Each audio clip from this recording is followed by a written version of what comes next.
Au cœur du royaume de Zangalo, une terre bénie par les dieux et prospère en ressources, vivait un jeune homme nommé Kelekele.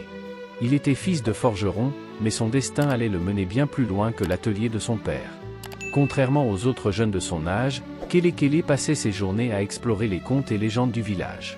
Son grand-père, le vieux Soba, lui racontait souvent des histoires sur le masque maudit de l'ancêtre, un artefact sacré caché quelque part dans la forêt interdite de Ngobo. « Mon fils, ne cherche jamais à réveiller ce qui dort dans l'ombre », lui disait souvent Soba, son regard voilé de sagesse. Mais comme tout jeune avide de mystère, Kelekele ne pouvait s'empêcher d'être fasciné par ce récit. Selon la légende, ce masque appartenait à Ngoloko, un ancien roi guerrier qui avait fait un pacte avec les esprits de la brousse. En échange de son pouvoir absolu, il devait leur offrir son âme après sa mort. Mais rusé et orgueilleux, il chercha à tromper les esprits et refusa de se soumettre. Ces derniers le maudirent, enfermant son essence dans un masque d'ébène orné de gravures anciennes. Quiconque posait ce masque sur son visage était condamné à être possédé par Ngoloko lui-même.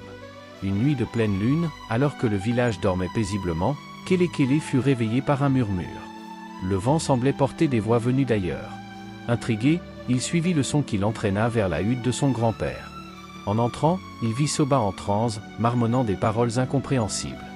Le vieil homme ouvrit soudainement les yeux et lui attrapa la main avec une force surprenante pour son âge. « Il t'appelle. Ne les écoute pas, mon fils. » chuchota-t-il, haletant. Mais c'était trop tard. Kelekele ressentait une attraction irrésistible vers la forêt de Ngobo. Il savait que c'était interdit, mais plus il tentait de résister, plus son désir d'y aller grandissait. Il attendit que la nuit soit à son apogée, puis s'enfonça silencieusement dans l'épaisseur des arbres. La forêt Ngobo était un lieu dont même les chasseurs les plus aguerris évitaient de parler. On disait que des esprits errants y rôdaient, cherchant à tromper les âmes imprudentes. Mais Kelekele avançait, son cœur battant à tout rompre. La brume dense l'enveloppait et le chant des insectes s'intensifiait. Soudain, un cri perçant fendit l'air. Il se cacha derrière un arbre, observant avec horreur une silhouette massive sortir des ténèbres. C'était un Nganga, un esprit gardien de la forêt, mi-homme, mi-bête, aux yeux rougeoyants. Kelekele retint son souffle, espérant ne pas être repéré. L'esprit renifla l'air, grogna, puis disparut dans l'obscurité. Le jeune homme continua, son instinct lui indiquant un chemin caché sous les racines géantes d'un baobab centenaire. Là, il trouva une caverne scellée par des symboles anciens. Il posa la main sur l'un d'eux et une lumière aveuglante illumina l'intérieur. Au centre de la grotte, posé sur un piédestal d'os et de pierres précieuses, se trouvait le masque maudit de l'ancêtre. Tétanisé, Kelekele contempla le masque. Il était sculpté avec une finesse inégalée, mais une aura sinistre émanait de lui. Il tenta de reculer, mais une voix résonna dans sa tête. « Approche, je t'attendais. » Pris d'un mélange de peur et de fascination, il tendit la main et effleura l'artefact. Une vague d'énergie le traversa, le projetant violemment en arrière. Le silence retomba, mais quelque chose avait changé. L'air était plus lourd, plus sombre. Le sol trembla et une silhouette apparut. Ngoloko était revenu. Le guerrier maudit se matérialisa sous une forme spectrale, ses yeux flamboyants de rage. « Enfin, je suis libre !» rugit-il. Mais au lieu d'attaquer, il fixa Kelekele avec un sourire perfide. « Tu es mon hôte maintenant ?» Kelekele sentit une force inconnue s'insinuer en lui. Il entendait les pensées de Ngoloko, ses ambitions, sa soif de domination. Il se débattit intérieurement, mais la possession était en marche. « Non, je ne serai pas ton esclave !» cria-t-il. Mais plus il résistait, plus il sentait son corps lui échapper. C'est alors qu'une lumière douce apparut. Une silhouette se dressait à l'entrée de la grotte, Soba. Le vieil homme brandissait un talisman sacré, chantant des incantations puissantes. « Sors de mon petit-fils, esprit impur !» ordonna-t-il. Ngoloko hurla, pris au piège par la lumière sacrée. Kelekele, puisant dans ses dernières forces, arracha le masque de son visage et le lança contre le piédestal. Un éclair jaillit et le masque se brisa en 1000 morceaux. Le vent cessa. Le silence retomba. Kelekele s'effondra, épuisé. Soba s'approcha de lui, un sourire triste aux lèvres. « Tu es sauvé, mais la malédiction ne disparaît jamais totalement. » Le vieil homme savait que le pouvoir du masque pouvait ressurgir. Il ramassa les fragments et, avant que Kelekele ne puisse protester, les avala un à un. Son corps se raidit, puis il tomba au sol. Une fumée noire s'éleva de sa bouche, et avec un dernier regard, il murmura « Vis, et protège notre peuple !» Puis, il disparut en poussière, emportant la malédiction avec lui. De retour au village, Kelekele raconta son aventure. Les anciens lui confièrent le rôle de gardien des légendes, celui qui veille à ce que les erreurs du passé ne se répètent jamais. Il passa le reste de sa vie à raconter cette histoire, non pas pour effrayer, mais pour rappeler que certaines puissances ne doivent jamais être réveillées. Et ainsi naquit la légende du masque maudit de l'ancêtre. Les jours passèrent, et bien que Kelekele eût survécu à la malédiction du masque, il ne pouvait se débarrasser de l'étrange sensation qui pesait sur lui. Chaque nuit, il rêvait de Ngoloko, l'ancien roi guerrier. Il voyait son spectre marcher dans les ombres, observant le village avec des yeux avides, attendant quelque chose. Une nuit, alors que tout le monde dormait, un bruit sourd retentit près de sa hutte. Kelekele se redressa d'un bond. Il tendit l'oreille. Un souffle rauque, comme une respiration étrangère, s'infiltrait dans l'air. Il attrapa une lance et sortit prudemment. La lune baignait le village d'une lumière argentée. Au centre de la place, une silhouette se dressait devant le totem sacré des ancêtres. C'était un vieil homme vêtu de haillons, ses yeux voilés par l'âge, mais son aura dégageait une force inexplicable. « Tu as brisé le masque, mais pas l'âme qui l'habitait » dit-il d'une voix tremblante. Kelekele sentit un frisson lui parcourir l'échine. « Qui êtes-vous » demanda-t-il. L'homme sourit tristement. « On m'appelle le vagabond de l'obscurité. Je suis le dernier des gardiens de l'ancienne magie. » Kelekele serra sa lance. « Que voulez-vous » Le vieil homme s'approcha lentement. « Le masque n'a pas été détruit, jeune guerrier. Il s'est seulement dispersé, et son essence rôde toujours. Si tu n'agis pas vite, Ngoloko reviendra. Et cette fois, personne ne pourra l'arrêter. » Kelekele sentit son cœur s'alourdir. Il avait vu son grand-père se sacrifier pour emprisonner la malédiction. Était-il possible que ce ne fût qu'un répit temporaire?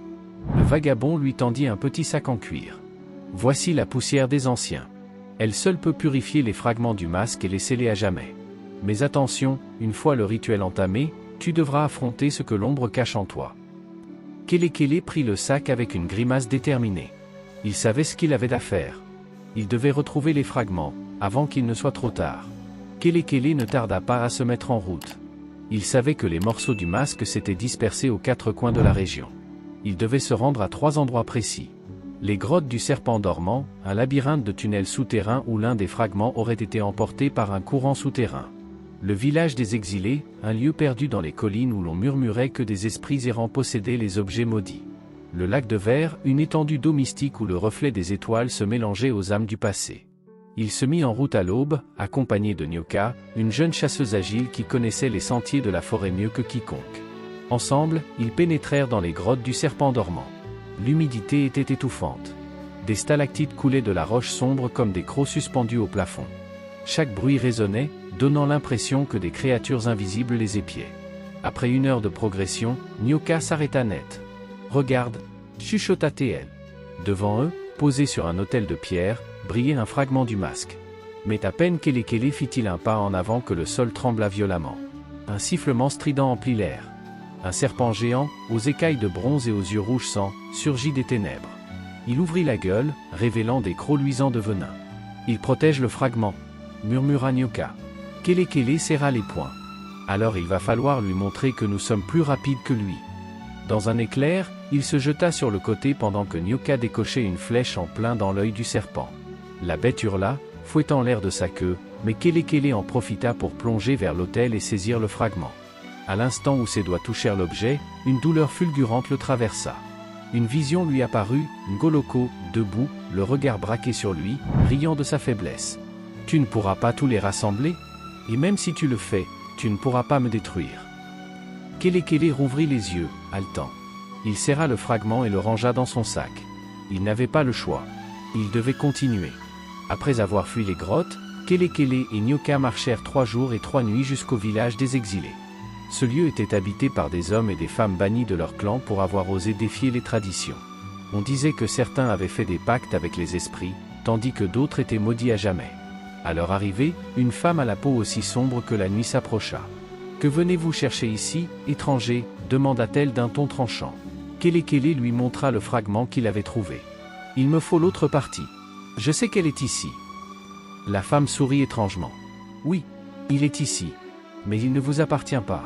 Il appartient aux esprits qui nous protègent. » Kelekele sentit son estomac se nouer. « Alors que devons-nous faire pour le récupérer » La femme pointa du doigt une cabane en ruine au fond du village. « Il dort dans la maison des murmures. » Mais si vous entrez, vous entendrez des voix que vous ne pourrez ignorer. Nyoka posa une main sur l'épaule de Kelekele. Nous avons déjà traversé pire. Allons-y. Ils pénétrèrent dans la cabane des murmures. L'air était glacial. Des voix chuchotées envahissaient l'espace, des appels doux et tentateurs qui s'infiltraient dans leur esprit. Reste avec nous. Nous avons tant à te montrer. Soudain, Kelekele vit son grand-père Soba, assis dans un coin. Grand-père, murmura-t-il. Mais avant qu'il ne puisse s'approcher, Nyoka le tira en arrière. Ce n'est pas lui. Ne l'écoute pas. L'image de Soba se déforma, révélant un spectre aux yeux creux. Il hurla avant de disparaître. Kelekele, tremblant, s'approcha du centre de la pièce et ramassa le deuxième fragment. Il savait que le plus dur restait à venir. Kelekele et Nyoka, portant déjà 2 fragments, savaient que leur dernière destination serait la plus périlleuse, le lac de Verre. Cet endroit, situé aux confins du royaume, était un lieu sacré et maudit à la fois. On disait que son eau reflétait non pas l'image de ceux qui s'y regardaient, mais leur âme véritable. Après plusieurs jours de voyage, ils arrivèrent enfin. Le lac était étrange et silencieux. Son eau était si limpide qu'on aurait dit un miroir infini. Un froid surnaturel régnait, bien qu'aucun vent ne souffle. Nyoka frissonna. « Il y a quelque chose ici ? Je le sens. » Kelekele s'agenouilla près de l'eau, cherchant une trace du dernier fragment. Mais soudain, il vit son propre reflet lui sourire. Et ce n'était pas lui. La silhouette dans l'eau était Ngoloko, ses yeux flamboyants d'une lueur sinistre. « Tu crois pouvoir me sceller à jamais, Kelekele » murmura l'image. Avant que le jeune homme ne puisse réagir, 2 bras fantomatiques jaillirent de l'eau et l'attrapèrent. Nyoka cria, mais trop tard. Kelekele fut aspiré sous la surface. Il ouvrit les yeux. Il n'était plus au bord du lac. Tout autour de lui, des ombres mouvantes flottaient dans un espace infini. Il entendait des voix lointaines, des murmures incompréhensibles. Et, devant lui, Ngoloko en personne se dressait. Il n'était plus un esprit affaibli.